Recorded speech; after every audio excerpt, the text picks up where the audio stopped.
Selamat petang, salam sejahtera. Terima kasih karena bersama dengan saya di Nazilin Unity Channel tanpa dijangka-jangka. Akhirnya, Menteri Keselamatan Dalam Negeri Saifuddin memaklumkan nama pegawai JPN minta suguhkan kepada SPRM. Wah, ini memang benar-benar menggemparkan kita. Makna kata, memang ada pegawai dalam Jabatan Pendaftaran Negara minta suguhkan kerana ianya bukan lagi cerita-cerita kosong. Ini mungkin yang paling orang takuti terhadap kepimpinan Anwar Ibrahim.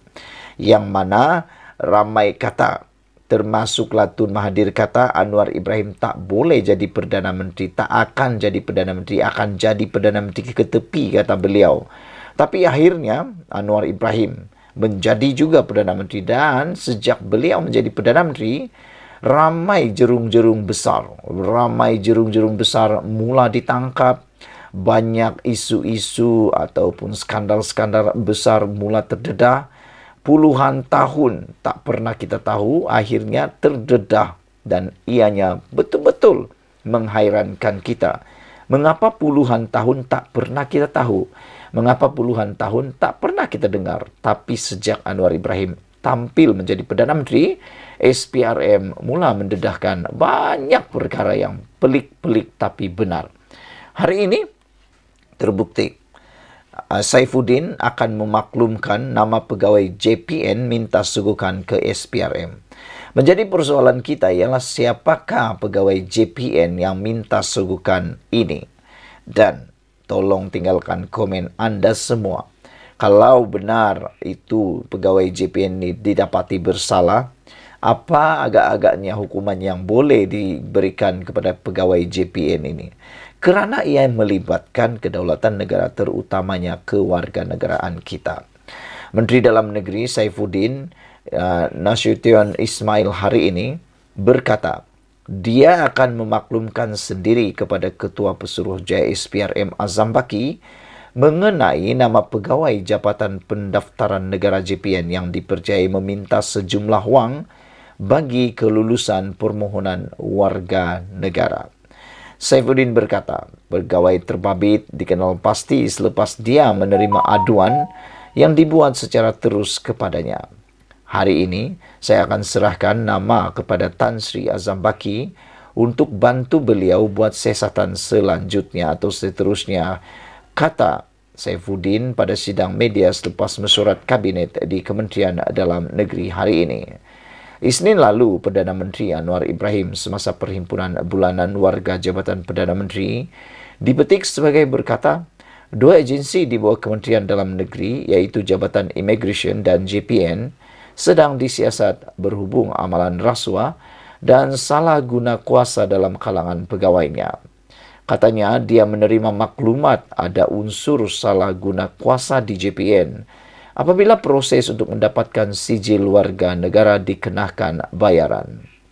Ditanya jika tindakan dalaman telah diambil terhadap pegawai berkenaan, Saifuddin berkata lebih banyak maklumat akan didedahkan selepas nama mereka diserahkan. Wah, memang kita tunggu-tunggulah apakah maklumat yang akan didedahkan selepas nama pegawai-pegawai JPN ini yang menerima atau meminta suguhkan didedahkan.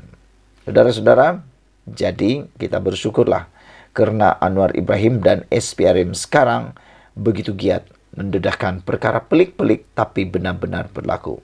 Ikuti terus ulasan selepas ini. Selamat petang, salam sejahtera. Terima kasih kerana bersama dengan saya di Nazilin Unity Channel. Ramai orang cuba mencari kesalahan Datuk Seri Anwar Ibrahim dalam kepimpinan beliau sebagai Perdana Menteri. Ada yang orang kata Anwar Ibrahim ini macam itulah, macam ini dan macam itulah dan sebagainya. Tapi petang ini, akhirnya Anwar Ibrahim membuat semua musuh politik beliau terbisu sebentar dan tak boleh kata apa-apa lagi. Bayangkan selama ini Anwar Ibrahim diserang tentang isu OPR Bank Negara Malaysia. Anwar juga diserang tentang kononnya pelabur-pelabur asing dah tak berminat dengan Malaysia. Ada juga yang menyerang Anwar Ibrahim kata Anwar Ibrahim tak mampu mengubah persepsi lama. Akhirnya petang ini Anwar Ibrahim menang besar lagi mengalahkan musuh-musuh politik beliau dengan berita dan juga pembongkaran ini. Yang pertama sekali, akhirnya Bank Negara Malaysia mengumumkan kekalkan OPR pada 3%. Ramai yang menjangkakan, ramai yang menularkan dalam media sosial, khususnya budak-budak yang cuba mahu menyerang Anwar Ibrahim. Walaun-walaun yang cuba menyerang Anwar Ibrahim mengatakan OPR akan naik lagi dan OPR akan naik lagi dan OPR akan naik lagi. Ada yang kata sampai ke langit, ke bulan. Mereka cuba menakut-nakutkan orang yang ada di luar sana dengan mengatakan OPR tidak akan terkawal. Nah, nampaknya pada hari ini 6 Julai disahkan Bank Negara mengekalkan OPR pada 3%. Mesyuarat Jawatan Kuasa Dasar Monetari MPC Bank Negara Malaysia pada Khamis memutuskan kadar dasar semalaman OPR dikekalkan pada 3%. Bank Negara Malaysia menjelaskan pada tahap OPR semasa, pendirian dasar monetari kekal agak akomodatif dan terus menyokong pertumbuhan ekonomi. Bank Pusat menambah MPC turut menilai bahawa risiko ketidakseimbangan kewangan pada masa hadapan adalah terhad. Bank Negara Malaysia memaklumkan MPC juga kekal berwaspada terhadap perkembangan semasa dan akan terus memantau data baru bagi memaklumkan penilaian perspektif inflasi dan pertumbuhan dalam negara. MPC akan memastikan pendirian dasar monetari kekal kondusif untuk pertumbuhan ekonomi yang mampan dalam keadaan harga yang stabil, jelas Bank Negara Malaysia dalam penyataan dasar monetari yang dikeluarkannya. Menurut Bank Pusat, ekonomi global terus berkembang, didorong oleh keadaan permintaan dalam negara yang berdaya tahan dengan sokongan keadaan pasaran pekerja yang teguh, kata mereka. Perkara kedua yang membawa kepada kemenangan besar terhadap Anwar Ibrahim hari ini, yang membuatkan semua musuh politik Anwar Ibrahim terkaku bisu, boleh jadi koma, gara-gara kemenangan besar ini ialah dilaporkan 96% syarikat Jepun mahu kekal di Malaysia. Ini dilaporkan sendiri oleh Anwar Ibrahim. Bayangkan saudara, 96% syarikat Jepun mahu kekal di Malaysia. Maknanya, ini satu petunjuk bahawa pelabur dan juga penggiat industri yang ada di Malaysia kekal optimis dan menyokong Anwar Ibrahim sebagai Perdana Menteri, dan terbuktilah Anwar Ibrahim melalui kepimpinan beliau telah pun berjaya mengekalkan minat para pelabur tersebut. Sebanyak 96% syarikat Jepun mahu terus kekal di Malaysia dengan separuh daripadanya ingin mengembangkan perniagaan mereka di negara ini, kata Anwar Ibrahim. Beliau yang juga Menteri Keuangan berkata statistik itu berdasarkan tinjauan pertumbuhan perdagangan luar Jepun, JETRO, dan kadar pengembangan itu lebih tinggi daripada purata bagi ASEAN dan kedua tertinggi di rantau ini. Malaysia dan Jepun terus meraihkan hubungan diplomatik yang kukuh dengan kini masuk ke tahun 65 dan Jepun merupakan antara rakan dagang terpenting serta keempat terbesar Malaysia dengan jumlah perdagangan sebanyak US $41.21 bilion bersamaan dengan RM 181.51 bilion pada tahun 2022. Jepun juga disenaraikan sebagai salah satu sumber utama pelaburan langsung asing FDI yang masuk ke Malaysia dengan projek-projek di lapangan pembuatan, katanya dalam hantaran di Facebook hari ini. Beliau berkata pada tahun lepas sejumlah 2,746 projek dilaksanakan dengan jumlah pelaburan bernilai RM 91.14 bilion dan sebanyak 336,326 projek pekerjaan di jana, manakala pada tahun ini Malaysia memperoleh komitmen pelaburan dari Jepun sebanyak RM 23 bilion. Justru, Anwar berkata adalah mustahak untuk Malaysia terus memastikan persekitaran pelaburan kondusif dan mampu menarik minat lebih banyak pelabur asing ke negara ini Kerana peningkatan FDI yang berterusan adalah bukti keyakinan pelabur asing yang kian pulih terhadap kemajuan dan potensi ekonomi negara. Perdana Menteri hari ini mengadakan pertemuan bersama Duta Besar Jepun di Malaysia. Sementara itu, Anwar berkata beberapa tahun kebelakangan ini, aliran masuk FDI terus menguat, menguak tak kala negara menyaksikan pelaburan masuk yang diluluskan berjumlah RM71.4 bilion pada sukuk pertama tahun ini, lantas menjadikannya suatu lonjakan ketara, yakni sebanyak 60% berbanding tempo yang sama pada tahun lepas. Asas ekonomi kita terus kukuh dibuktikan dengan inflasi yang rendah serta lanskap politik yang semakin stabil. Permintaan untuk produk dan perkhidmatan Malaysia juga semakin meningkat. Kerajaan juga berkomitmen tegas untuk membangunkan industri baharu seperti ekonomi digital dan teknologi hijau. Kata Anwar, saya amat yakin dengan prestasi masa depan pelaburan di Malaysia yang pastinya akan terus rancak. Kerajaan akan terus berusaha sebaiknya dalam memperkukuh iklim pelaburan lebih baik, dan kerajaan juga sedang meningkatkan kemudahan menjalankan perniagaan, menarik pelaburan bernilai dan berdampak tinggi serta mencipta tenaga kerja tempatan yang memiliki daya saing. Beliau berkata usaha itu adalah sejajar dengan objektif dasar pelaburan baharu NIP yang akan datang dan bakal dicerakinkan dengan lebih lanjut dalam pelan induk perindustrian baharu yang akan dilancarkan pada Ogos 2023. Sekian dulu untuk kali ini. Jangan lupa share video ini, tekan butang subscribe. Kita jumpa lagi. Bye-bye. Selamat datang, salam sejahtera. Terima kasih karena bersama dengan saya di Nazilin Unity Channel. Bukan perkara baharu, Mahathir dan Muhyiddin bersekongkol. Ini satu pendedahan yang benar-benar mengejutkan kita semua. Apabila satu lagi laporan pertemuan Tun Mahathir Muhyiddin bukan perkara baharu, kata Anwar Ibrahim. Ini satu pendedahan yang Anwar dedah sendiri memang mengejutkan kita. Apalagi apabila ada satu laporan juga mengatakan bukan perkara baru Mahathir, Muhyiddin dan bersekongkol. Anwar Ibrahim juga menegaskan pertemuan Tun Mahathir Mohamad Muhyiddin bukan perkara baharu. Gabungan Pakatan Harapan PH dan Barisan Nasional BN pada pilihan raya negeri PRN di 6 negeri tidak akan terjejas walaupun wujud kerjasama antara dua bekas Perdana Menteri, menurut Perdana Menteri Datuk Seri Anwar Ibrahim. Mengulas pertemuan antara Tun Mahathir dan juga Tan Sri Muhyiddin Yassin bagi merintis kerjasama untuk gerakan proklamasi orang Melayu baru-baru ini, Anwar yang juga pengurus PH berkata, ia bukanlah sesuatu perkara yang baharu. Kelompok itu tetap akan bersekongkol untuk mempertahankan cara mereka dan harta mereka.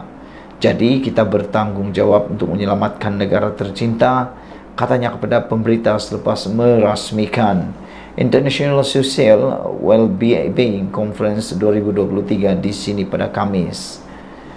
Mengenai keputusan MCA dan MIC untuk tidak bertanding pada PRN akan datang, Anwar berkata perkara itu telah dimaklumkan kepada beliau oleh kedua presiden parti berkenan. Mereka menyatakan peringkat ini tidak akan bertanding, namun menyatakan sokongan. Saya sanggup atau saya mengucapkan terima kasih atas kesediaan mereka untuk membantu dan mempertahankan kedudukan kerajaan perpaduan, kata beliau. PRN yang melibatkan negeri Kelantan, Terengganu, Kedah, Pulau Pinang, Selangor dan Negeri Sembilan dijalankan secara serentak pada 12 Ogos ditetapkan sebagai tarikh pengundian, manakala tarikh penamaan calon pada 29 Julai dan pengundian awal pada 8 Ogos kata bernama. Sekian dulu untuk kali ini. Jangan lupa kamu tinggalkan komen Anda, apa ulasan kamu, apa pandangan kamu tentang pertemuan Tun Mahathir Mohamad dan Muhyiddin bukan perkara yang baharu.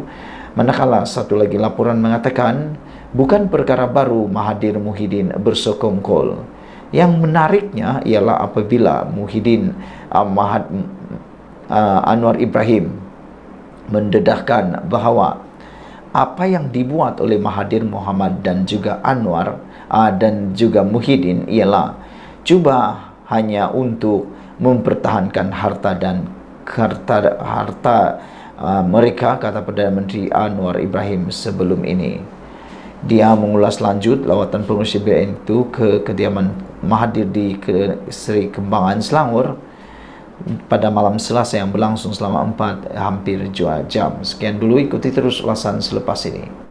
Selamat petang, salam sejahtera, terima kasih karena bersama dengan saya di Nazilin Unity Channel. Ini satu lagi pendedahan rahasia Muhyiddin Yassin dan Mahathir Mohamad yang kita tunggu-tunggu dan memang panas seperti pisang yang panas. Apabila ditulis dalam sabudin.com mengatakan Mahathir dan Muhyiddin bersekongkol hanya untuk jaga harta mereka. Ini kata Anwar Ibrahim. Wah, apabila Anwar Ibrahim yang mengatakan, maka ini adalah satu perkara yang amat serius. Perdana Menteri Anwar Ibrahim mendakwa kerjasama antara Muhyiddin Yassin dan Dr. Mahathir Mohamad sudah dijangkakan untuk menjaga kepentingan masing-masing termasuk harta mereka. Perdana Menteri berkata ia berbeza dengan kerajaan perpaduan pimpinannya yang berusaha dan bertanggung jawab untuk menyelamatkan negara dan rakyat.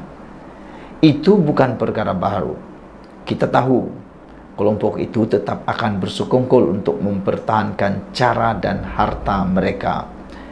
Kita bertanggung jawab untuk selamatkan negara dan rakyat, katanya kepada media selepas merasmikan persidangan kesejahteraan sosial antarabangsa. Beliau mengulas pertemuan dua bekas Perdana Menteri itu 2 hari lalu, 3 tahun selepas kedudukannya bersengketa dengan langkah Sheraton yang menjatuhkan Mahathir dari kedudukannya. Mahathir dan Muhyiddin bersetuju untuk saling mengukuhkan perpaduan orang Melayu serta meningkatkan sokongan kepada Perikatan Nasional pada PRN 12 Ogos depan. Sementara itu, Anwar berkata beliau menyambut baik komitmen Presiden MCA Wee Ka Siong dan Presiden MIC Sa Venesgoran untuk kekal setia mempertahankan kerajaan perpaduan walaupun parti mereka tidak bertanding pada PRN. Kedua-duanya ada menghubungi saya dan mengatakan peringkat ini mereka tidak akan menyertai Perikatan Nasional dan beri sokongan. Saya fikir ini dalam ruang kuasa BN Barisan Nasional, kata mereka. Tetapi saya ucap tahniah di atas kesetiaan. Terima kasih atas kesetiaan mereka membantu dan masih mempertahankan kerajaan perpaduan, katanya. Semalam MCA dan MSC mengumumkan tidak akan bertanding PRN di Selangor, Negeri Sembilan, Pulau Pinang, Kedah, Terengganu dan Kelantan untuk proses pengukuhan parti. Saudara-saudara sekalian, ini satu lagi pendedahan yang paling menarik yang pernah saya bacakan. Apabila Mahathir dan Muhyiddin bersekongkol hanya untuk jaga harta mereka masing-masing, ikuti terus ulasan selepas.